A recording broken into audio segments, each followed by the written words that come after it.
Spiritual Lifelines, a show that brings to you information, education, and inspiration. Just like the camel that can go a long distance because it's sustained by what's within it, Spiritual Lifelines reminds you of what is within you that sustains you all along your spiritual journey. Thank you for joining us today, and I pray you've received a blessing that empowers you to successfully meet life's challenges.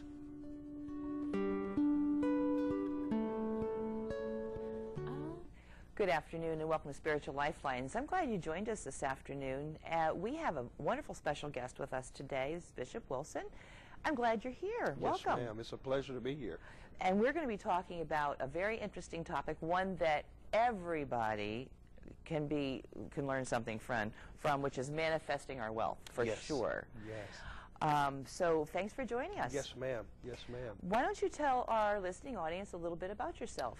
Well, I am a ordained bishop and elder in the church, and I'm also a spiritual and life coach. And I specialize in helping people remove the mental hindrances that hinder them from being successful in what they do. Wonderful. Yes, and ma'am. what church are you affiliated with? I am actually, right at this moment, I'm actually the organist and piano player for a Baptist church. But I was raised Baptist, but I actually, when I pastored my own church, I pastored a Pentecostal church. But the fellowship that I oversee other bishops and pastors, is non-denominational. Okay, great. Well, I'm glad you're with us today. We're going to be talking, as I said, about manifesting our wealth, and we'll be talking about the law of attraction. Yes.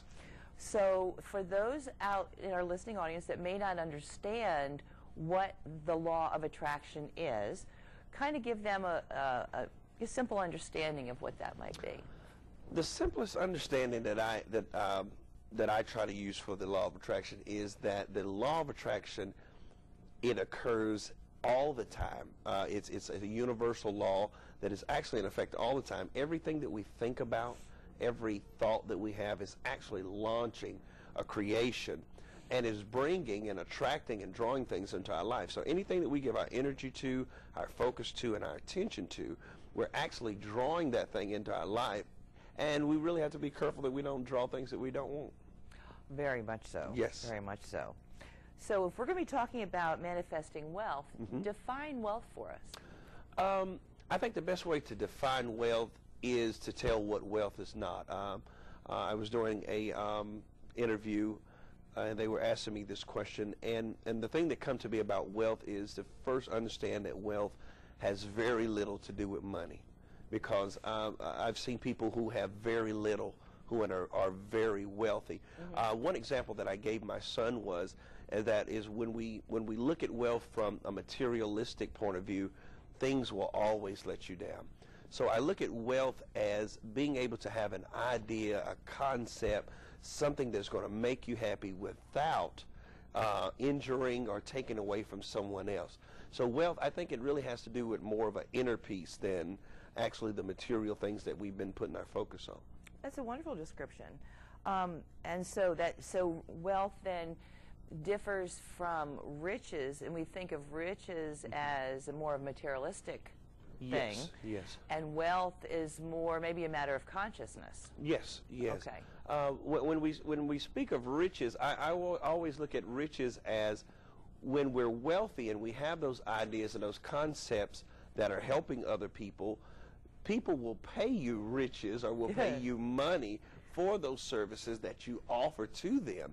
So when you're wealthy, riches will come, if that's your desire. Well, yeah, and I think one of the things that I teach if we look scripturally, it says, seek first the kingdom, and all else will be added unto you. Seek first that consciousness of God, that oneness with God, that allness of God, that mindset of God, that heart connection with God, and in doing that, then all these other things come. All these outer things come as well, from the inner things. So, and like you said, it really deals with finding that base first, that consciousness base, and really being at peace with yourself. And then you move into a state of allowing Yes. All these things shall be added unto you. As we begin to have a peace with ourselves, we allow other things to come into our life. Yeah, because if we're not in a consciousness of peace, Yes. then we're in a consciousness of fear, Yes. which equals to a consciousness of lack. And if you cannot receive when you're Yes. in a consciousness of lack.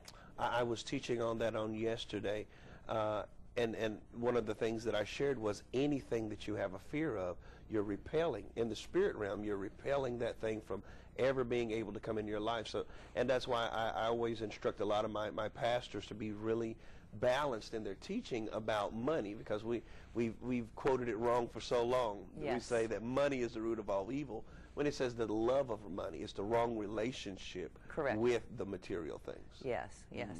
And well, the thing that's interesting as well, fear can act as a repellent, Yes. but it can act. We can also draw those things Yes. to us Yes. that we are fearing, because we're giving them so much energy and power. Yes.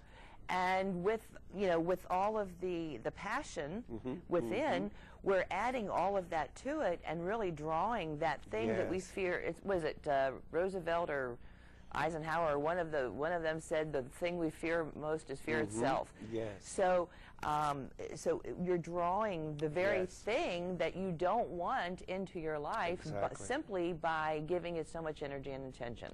I taught on that particular thing on yesterday, and in the book of Job in the Bible, it says that Job was sending sacrifices up for his children just in case they had done something. He did not know. And then actually, after the occurrences of his children getting killed, he actually acknowledged what he had done. He said, the thing that I fear most has come upon me. So That's right. he actually drew those circumstances.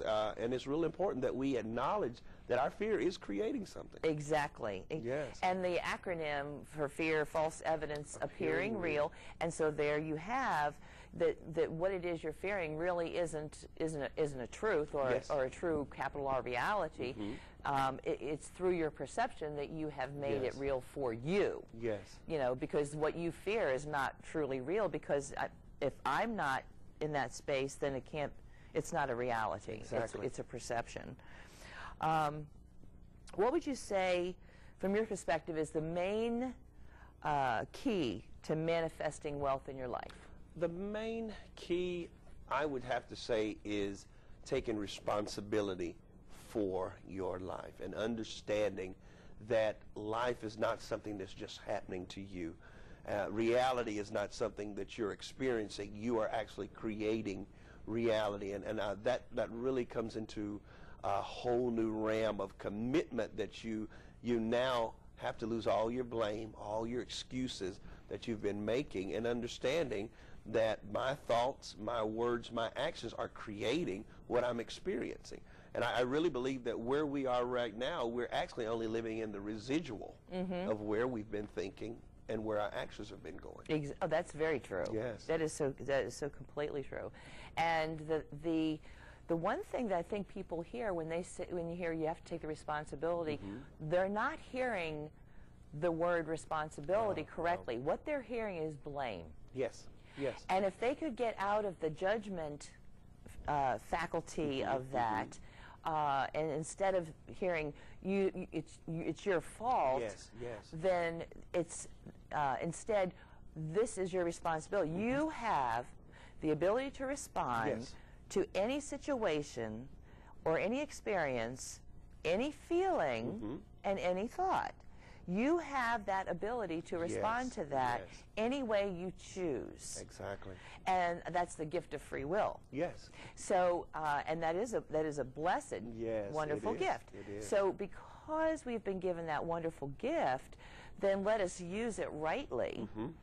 And when Jesus talked about, judge, but judge with righteous judgment, Righteous, we yes. look at judge with right thinking. Okay, so yes, judgment is one of our divine faculties, Yes. discernment, but not casting a blame Yes, or something like that on it, but discerning, is this for my highest good, or does Yes. this work for me, or that type of thing, as opposed to you know, the judgment that we look at it in, you know, in more in our human standards. Human standard. Yeah. And like you were saying about responsibility, we really haven't, I don't think anybody has painted a good picture of what responsibility is.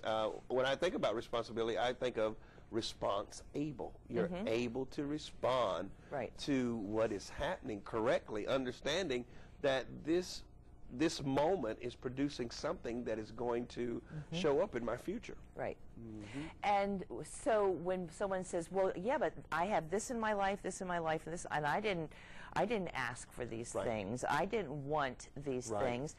And so, you know, my response to that is, well, let's kind of take a look back to see what you were thinking and where your attention was that manifested that way. Exactly. You know, you may not have said, gee, I want a car accident, but maybe what it is you were thinking of not placing yourself in the moment or whatever drew that experience to you as a result of that thinking. I had a perfect example of that just this week. All last week I kept saying, I need to get new tires. I need to get new tires before I get my car inspected. As a result of, I kept talking about, mind you, I didn't go and look for tires. I didn't get on the internet. I didn't even check to see what size. So on Friday of this week, I go to put my little girl in the car. I've got a nail through the bottom of my tire coming out the side, which they can't patch.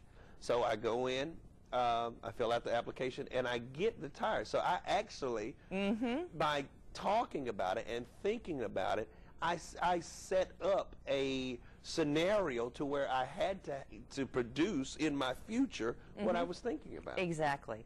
And I've cautioned individuals as well who will say things like, oh, I really hate my job, or I wish I didn't have to go to work today. I mean, you know, you keep saying that, eventually, guess what? You will not have to have that job, and you will not have to go to that job to go to work. And it's as simple as that. Yes. And we don't even need to complicate it. It's just being more consciously aware of the thoughts we were thinking and the words we were saying. Exactly. That's so. How would you tell people how to invite wealth into their reality? I think the first thing there is to help them understand that it is available to all of us. And I really think that there are a lot of people who have a mindset that believe that wealth is beyond them. It's never meant for them. And one of the things that really helps me is out of the Bible, the book of Deuteronomy. It says he has given us the power to get wealth. In other words, there is an innate ability in every one of us to create wealth for us, for our families. And not only for our families, that it will be a generational mindset change within our families that will keep the chain running. I think the people that are wealthy, we should never look at them and be jealous of them or discriminatory against them, because their mindset was we should have wealth. It was nothing necessarily that they I mean, there's a lot of things that it seems like they've done, but if the mindset wasn't there, no matter what they did physically, the wealth still wouldn't have came. That's right. And of course, that is true even with the richest. Yes. You know, because some people may say, well, they inherited all of that money. Well, how many people have inherited money and lost it? So it's, you still, everything, I believe everything happens by right of consciousness. Yes. So whether or not you are receiving riches or wholeness or peace or whatever it is, that it's because that's where you are in that moment in consciousness. Otherwise, you wouldn't have it. Exactly. You know, the universe abhors a vacuum. If you create the space, it will be filled. Now, how is it that you are setting up that space to be filled? Are you going to set it up to be filled, you know, with fear-based feelings and thoughts, or are you going to set it up to be filled with the abundance that is awaiting for us? Just to accept. It's already it's already here in invisible substance. Yes. God is everywhere present. Everywhere. Yes. God is spirit, everywhere present. So if God is, this is the mindset that I try to get people to understand. So if God is spirit, everywhere present, and God is source, yes, that which means everything comes from God, that means that everywhere present is everything I desire. Everything. Yes. All I need to do is align myself with that, and it's not so much that it's not magic, which people have misinterpreted. Definitely, yes. It's I will receive what the next right thing is for me to do in order for me to make that manifest. Exactly. And like you said, because especially when you come into relationship with God, and He's everywhere, so everything that I need He's already connected to it, meaning that I'm already connected to it. Right. So like you said, when we make that alignment, and I think that alignment is really just a shift in thinking. Yes, it is. As simple as a shift in thinking. Exactly, for sure. So thoughts are energy, and those thoughts are the things, the energy is the things that attract us, attract things into our life. What effect would you share with our audience that worry and stress have on the things that we desire to manifest? When we worry, I look at worry as being the very opposite of prayer. And when I say the opposite of prayer is asking or petitioning God for things, and I believe that worry is petitioning for things that we do not want. Whenever we put out worry or stress, we're giving it focus, we're giving it energy, and we're giving it attention, and we don't even realize that we're drawing the very thing that we don't want. So worry really paralyzes the blessings that could be coming, and then all these things show up, and if we're used to having difficulties in our life, then we'll say, I told you. I told you, see, nothing ever good happens to me. And we fail to realize, back to where we were talking about responsibility, that we're responsible for those things coming into life that we don't even desire. I've explained to people, too, that worry divides the mind. That's good. Because what you're doing, on the one hand, you have the desire. Yes. And on the other hand, you are acknowledging a lack of availability of that desire. So if you have divided your mind, you've also divided your energies. But even with that, and then the stress of it, you have now constricted the flow of the good that's coming in, and choked, you're like choking it. So what you've done is you have just created the avenue through which to not receive. Yes. And so, say stepping on the hose is, the stressor that you're putting on. You put stress on the flow, you're blocking the flow. Okay, and I think that if we could come to the realization that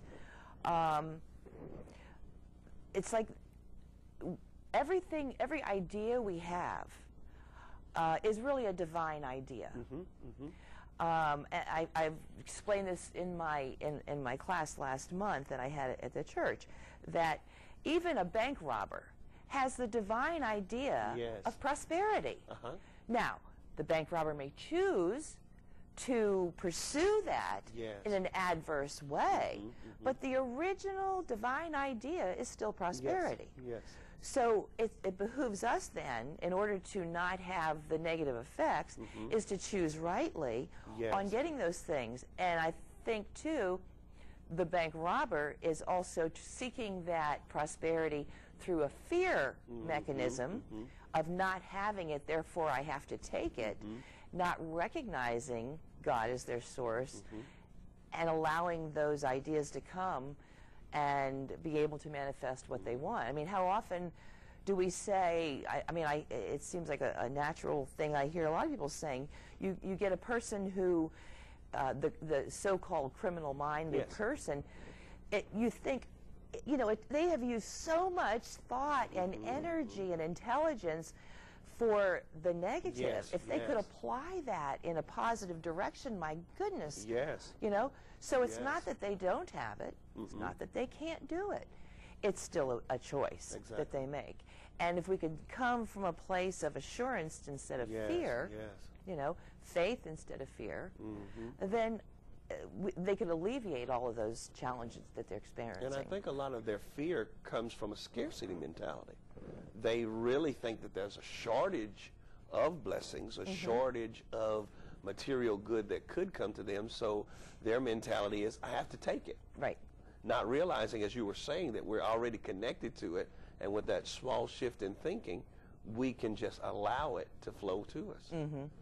Yeah, it's like if I go up to the ocean with a cup and I scoop it out, the ocean, you know, if I either have the mentality that, oh, there's one cup less ocean, or the mentality of everything that is in that ocean is in this cup. Yes. You know, it's like the half empty, half full mentality as well. That taking, you know, receiving is not creating a shortage or a lack. Yes. Giving is not creating a shortage or a lack. That just the flow right there of giving and receiving both creates the abundance in and of itself. And especially when you really have that relationship with God, you come to understand He is the God of more than enough. And that really gives me the incentive to understand that when I ask for something, He's not going to just give me what I need. He's going to go up and beyond. The Bible says, unto Him who is able to do exceedingly and abundantly above all that we ask and think. So we really have to start asking for those things that we desire. Yeah. Well, and the one scripture that I really love, and for people who ever have doubt that they, you know, of their own abilities, what was the one wonderful thing that Jesus said, which was, these things that I do, you can do, and greater things. I mean, when we think about the miracles and the awesomeness of the demonstrations of law, spiritual law that Jesus did, and we can do greater things. I mean, that's mind-boggling. It is. You know, and the only thing that holds us back is us. Yes. Individually, you can't hold me back. No. I can't hold you back. I can't keep you from anything. That's right. That's right. And, you know, even happiness. I can't keep you from being happy. I can't make you happy, and I can't make you unhappy. Isn't that interesting? Yes. How do you define happiness? I define happiness probably a little different from other people, because I think that a lot of people look at happiness as what's happening. If nothing's happening, then I'm bored, or if nothing's moving in my life right now, there's no need for me to be happy. But when you come to the understanding, I think that we have as being in touch with the Spirit, you understand that I can be happy when nothing's happening. I can be happy sitting in a room meditating, or just with a good book, and understanding that, first of all, before you can have what the world calls happiness, you've got to be happy with you. Got to be. Exactly. In fact, I could have chaos going on all around me, and I can still be happy. Yes. You can sit here and yell at me, but I can still be happy. You choose how you're going to respond. Exactly. Yes. That it's what's again, it's our responsibility. You know, we have the ability to respond to any situation. I do not have to give you the power to seemingly take my happiness, because you can't do it anyway. Exactly. And the thing is, when people say, "Oh, you've made me unhappy," you know, we realize how erroneous that is. Yes. It's what it is I have chosen to give energy to whatever it is which caused my unhappiness, and then of course I don't want to take responsibility for that, so now it's your fault. Yes. Yes. And then we feel powerless. And victimized. And victimized. And then we start to build a resentment up to that object, which would be you in this case. And so once I realized that, wait a minute, you know, I don't have to feel that way. I don't have to do that. You don't have that kind of power over me. We start to recognize the power that is within us. Yes. And the more you come into a conscious awareness of that inner power, which is another divine faculty we have, that we start to use it in other ways to manifest the wealth. because we're recognizing the power that is within us. And we're so afraid of that inner power because of the great responsibility that it carries. Well, yeah, I think that until you start to really get in touch with who you are, Yes. what you're about, that you are divinely connected Yes, to yes. God, and once you understand all of that, it's like the fear of that goes away. It's overwhelming. Yeah, afterwards it'll go away, but at first it can be.